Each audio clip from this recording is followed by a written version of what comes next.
Hi guys, it's Doc's Market Minute for Monday, April 25th. I'm looking at the S&P 500, and once in a while these fractals will show us kind of how all the pieces fit together of this massive puzzle that we call the market, and it shows us where we might see a high probability signal. Now, what we're seeing here is I go to, in this case, I'm not going to focus on the monthly chart. Instead, what I'm going to do is I'm going to look at the weekly, daily, and 78-minute charts. So we know that the monthly chart's been in a huge consolidation, huge coiling, and has built up a massive amount of energy. All right, that's great, and that's going to power a next mega trend. We don't know which way it's going to go, starting to make noise as if it's going to go to the upside. But for right now, these mega trends are just so difficult to time because once they're underway, it usually takes weeks, if not months, before we finally agree of what direction that it's going, and by then it's well on its way. So we can do a lot of our timing down on the weekly, daily, and 78-minute charts. Okay, so the signal that I have here on the weekly chart after this massive swing higher, 301 points on the S&P, has now reached technical exhaustion, and I think this is going to continue to get worse and lower down here unless the weekly chart goes sideways or down or somewhere in between, like immediately.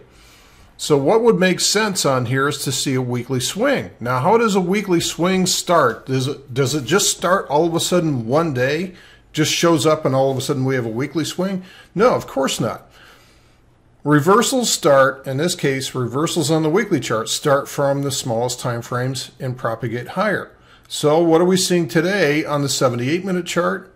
We're seeing higher highs, higher lows, higher highs as of a couple of days ago, so midway last week, and then all of a sudden what we've seen is a change in polarity with lower highs, lower lows. We are now confirmed to a change in polarity on the 78-minute chart to the downside.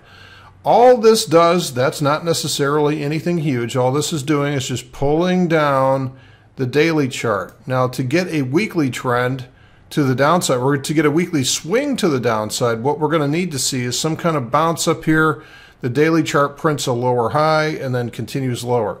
Of course, it doesn't have to do that. What we could see instead is just one big kind of combined weekly and daily swing, which we occasionally do see. You can see this was all just one big weekly swing, which was made out of individual daily swings inside of here, higher highs and higher lows all the way inside here. So for this, ultimately the big picture is here, we're looking for some kind of a weekly swing down to print some type of a higher low. This would be very healthy and very normal for market action. For that to happen, first of all, we had to see the 78-minute chart change polarity to the downside. Check, we got that. Now what we want to see is for this swing to continue down. It may even show a lower high on the daily chart for that to occur. Once that gets underway, this is going to scare a lot of people, and we might start to see some selling in earnest as we come down here because people don't understand how the puzzle pieces fit together. They're going to just interpret red candles on the daily chart as the next bear market kicking in, which is why these things always become very emotional events unless you have an idea of what's going on. So let's keep an eye on this now. The daily chart is now next up. The 78-minute chart has shown the change in polarity to the downside. That's good. And then we can start to look to sell into this move as it comes down here and set up bull put spreads or any other number of directional strategies where we can look for some type of a bounce off of here. That's it for Doc's Market Minute. Thanks for listening, folks. We'll see you soon.